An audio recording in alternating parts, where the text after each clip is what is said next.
Welcome to G.A.M.E, the show that covers games, arts, movies, and everything else. And now, here's your host, GQ. Welcome to the show, everybody. We have a great topic today. This topic actually was sent in to us, but before we get to that, make sure if you want to get in on this discussion, you go to gameshowchat@gmail.com to email us and hit us up on Twitter @GameShowChat. We want to thank Jeremy Sinclair, who his Twitter handle is @Sinclairinator. We'll have that on the screen for you, @Sinclairinator. We want to thank him for sending this topic in. And of course, anybody out there watching, if you want to send a topic in, just hit us up on Twitter and give us your suggestion. But today's topic, we're going to be talking about Gundam, Macross, Voltron, the giant robot craze. Essentially, a lot of those old shows influenced some of the movies that we're seeing now with the Pacific Rims and even the Robot Jocks.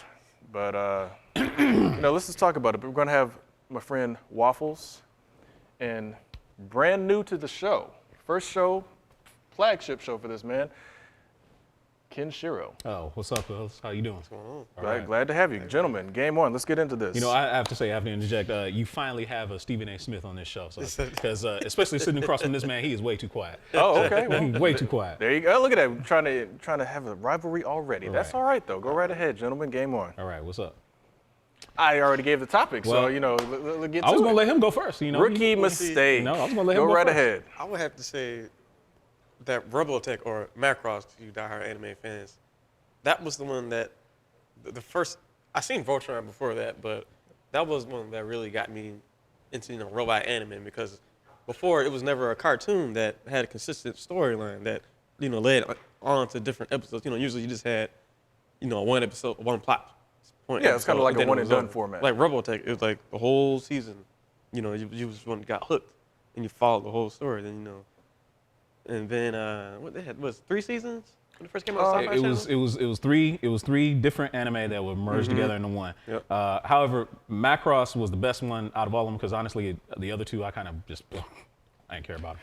Yeah, they were so boring. Well, they didn't cut that much out of Robotech either, like they did. No, they didn't. Voltron They Gold. didn't have to, because the story was so great. Exactly. But like you said, like when we were growing up, there was basically 4 shows we all had to watch. He-Man, to a lesser extent, Transformers, G.I. Joe, and Voltron.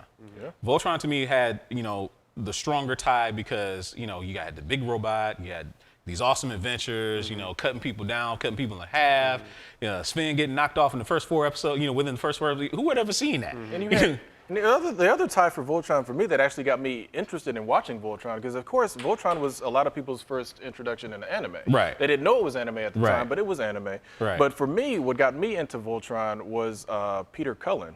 Peter Cullen doing that narrative awesome voice. voice. It's like it's Optimus Prime. It's like, hold on, Optimus Prime's on this show too? From days Wait a long minute. ago. Yeah, exactly. So that's what kind of got me hooked on that particular Right. show. I really enjoy watching that. But so you were about to mention Gold Lion. Now a lot of people don't know what Gold Lion is. Gold Some people Lion is basically the Japanese version of Voltron, and so much stuff was cut from like just. Did Saban do Voltron?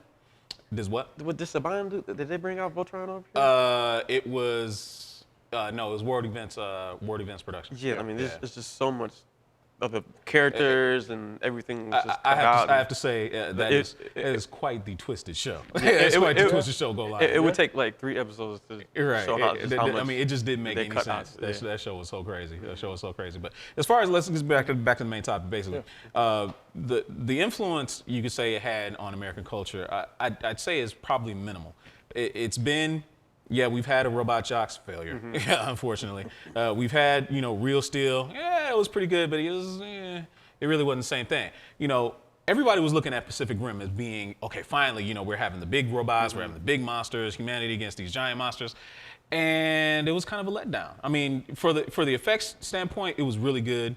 However, here's the disconnect, I think, Japanese to, the U.S. audiences. We think of robots, or at least Hollywood thinks of robots, as these big, lumbering things. And that's exactly what we got out of Pacific Rim.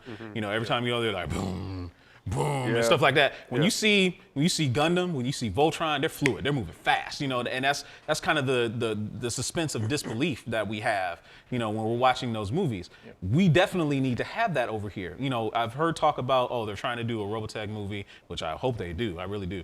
I've heard talk about them trying to do a Voltron movie, but I'm afraid they would just ruin it, and they just would never get it right. Slow. It would be so slow, it would be so lumber, and it just wouldn't be what we grew up with. Do you think part of the reason for that, though, with a lot of the movies that come out over here, they are so worried about, okay, well, we need to explain every aspect of this. We need to go into this long narrative of, okay, they built the Lions to do this, and they built, you know, it's like, or even like, you know, with Gundam, for example. Yeah. Gundam is such a straightforward thing, but they act like when they bring Gundam out over here, if they were to do a movie about it, they have to stick in this 20 minutes of, okay, what are the pilots doing? Right. And it's like, no, just get into the action. And it's interesting that you brought that up because, you know, when Gundam first exploded over here, it was when Gundam Wing came out, and that was when it was on Cartoon Network. I found that pretty funny because yeah. it's one of the first robot animes. Right. It took 30, and it took almost 30 years. It took that long for it to get, come you know, out, to get and over it was here. Gundam Wing, right. And when it did, it exploded because, you know, it was almost the same type of thing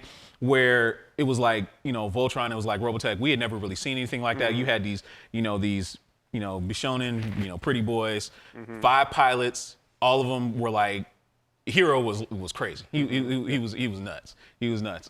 You had a whole bunch of all the other pilots. You had these different robots that had these different abilities. But at the same time, if you went back to the original Gundam, it's almost tailor-made for a Hollywood movie. The crazy thing about the original Gundam is how old it is. It is old. That series is 3 years older. Right. 3 years younger than me. Right. And I guess I'm giving away my Don't age date yourself. now. Don't but date it's yourself. okay. No, I mean, it came out in '79. I was born in '76. Whatever. Right. So I mean, but you know, a cartoon to run that long is Right. almost unheard of. I mean, well, you got The Simpsons. But Right. I mean, we'll leave that alone. Right. But kind of bringing it back to Pacific Rim, though. Pacific Rim, to me, the first time I saw the trailer, the first thing I went to was Neon Genesis Evangelion. Same thing. Because that's exactly what it looked like to me. It's like, okay, you got the pilots inside the robots controlling their movements, and that's kind of the exact same thing. They had the whole neurological link because, you know, remember, you know, in some of the episodes, what was the first episode when Unit 1 broke his hand and Shinji's hand felt like it was broke too. Exactly. Yeah, it was the same type of thing. Yeah, so yeah, I get that, and I think there was a lot in Pacific Rim that I think they left. Yeah, like you didn't get a connection with the actual robots. Right. Like, they were just tools. Right, they were just tools. Like they weren't like an icon. Like you didn't see that particular robot and you was like, oh, you know, that's such and such a robot. And I think in a way that's why, you know, it's almost a travesty why Gundam hasn't exploded even more, even in the Hollywood scene, because I thought, you know, if people really knew the story of Gundam and how, because it's really not necessarily about the robots, it's really about the pilots. Right. And that's what Hollywood loves. You know, where Pacific Rim, you know, they tried to make it about the robots and they tried to make it about the giant monsters.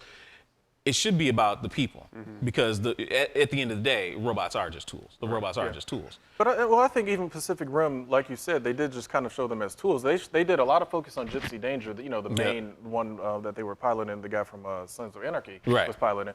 But the other robots just kind of just seem to be thrown in there. It's like all of a sudden, it's like filler. Almost like cannon fodder. You know? Exactly. It's like, oh, we got this one guy that's got, you know, the triple. It's like, okay, hold on. He's the only one that's got 3 pilots, and we get to see him for like 20 seconds. Right. I'm like, I would have liked to know, why does he have 3 pilots? Right. What is this supposed great, you know, movement and all this great fighting style? You saw it for like, you know, 2 seconds in the movie, and then he was destroyed. I'm like, give me something more. I mean, I understand that, yes, they want to focus on, yes, you have the hero, but you got, you know, you have 10 or 12 120-ton robots out there fighting 120-ton monsters, and you gave us a couple of little baby fights and ton of rain that I couldn't see through, and I was kind of upset with that. But I mean, I'm gonna lay down a gauntlet right now, and I'll say this: if Hollywood ever tries to do a Voltron movie, it will fail. It just won't work, because I think Hollywood does a terrible job of doing giant monsters and big robots. Now, if they make it about robot on robot violence, you know, where you got humans against humans using the robots to fight each other, that's what Gundam's all about. And I think Gundam will work, and I think Robotech will work. That's possible. Or well, it might. You never know. But unfortunately, we're out of time. We want to again thank Jeremy Sinclair at Sinclairinator for sending that topic in. It was a great topic. We will definitely have to revisit it, because I'm sure we only scratched the surface with you know, Gundam, Macross, Neon Genesis Evangelion, and those series have been around for a while. They have huge followings, and they're great inspirations for a lot of these things. Hit us up at gameshowchat@gmail.com. Follow us on Twitter at gameshowchat. I'm your host, GQ. Gentlemen, ladies, game over.